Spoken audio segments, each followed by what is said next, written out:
welcome to the Dinosaur Footprint Reservation. This is in Holyoke, Massachusetts, and I am trying very hard to walk in the footsteps of prehistoric giants, the dinosaurs. These three-toed beasts were cousins of the Tyrannosaurus Rex and chicken, if you like to eat that. Tastes like dinosaur.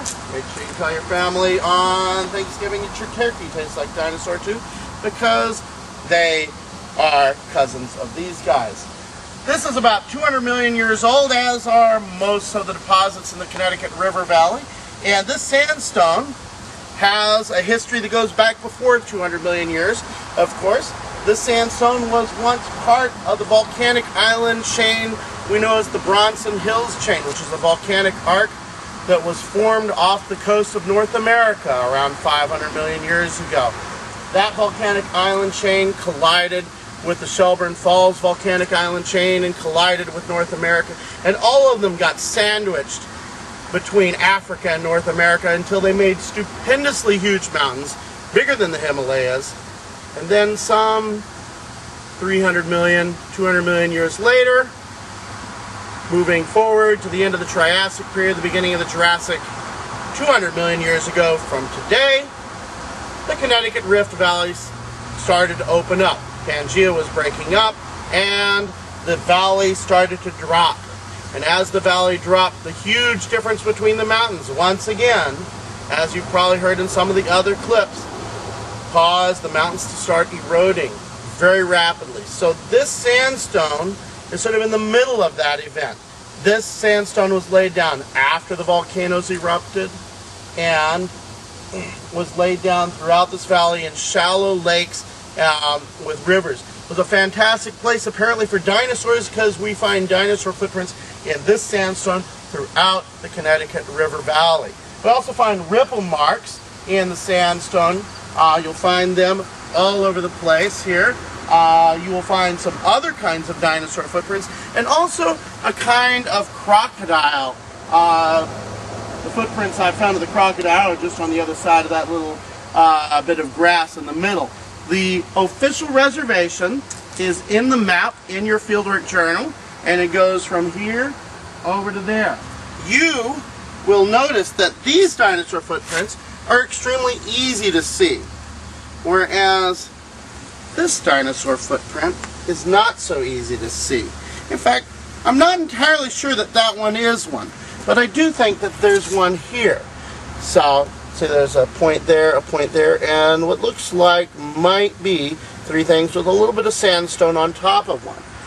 You'll want to take a look, and there's another one here. You'll want to take a look in your fieldwork journal at your dinosaur footprint resources to get a sense of what dinosaur footprints might look like if they were in deep mud or in mud that was kind of dry, or if perhaps we're looking at different layers on top of footprints or underneath footprints where the mud got pushed down and left an impression from the dinosaur walking over it. Now, some of these things were pretty big and pretty heavy, so they would have pushed the mud down several layers, and there would have been an imprint going through the layers as well, but it would have become blurrier and more vague as you go through.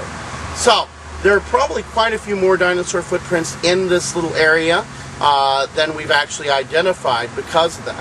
So you want to see what you can find. Also, make sure that you use the dinosaur footprint map to calculate how long the hips and legs of the dinosaur were.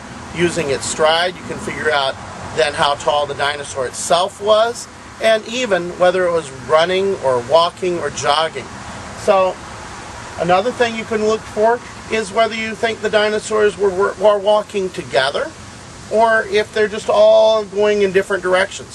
See if they're all walking in the same direction, or if several are walking in the same direction.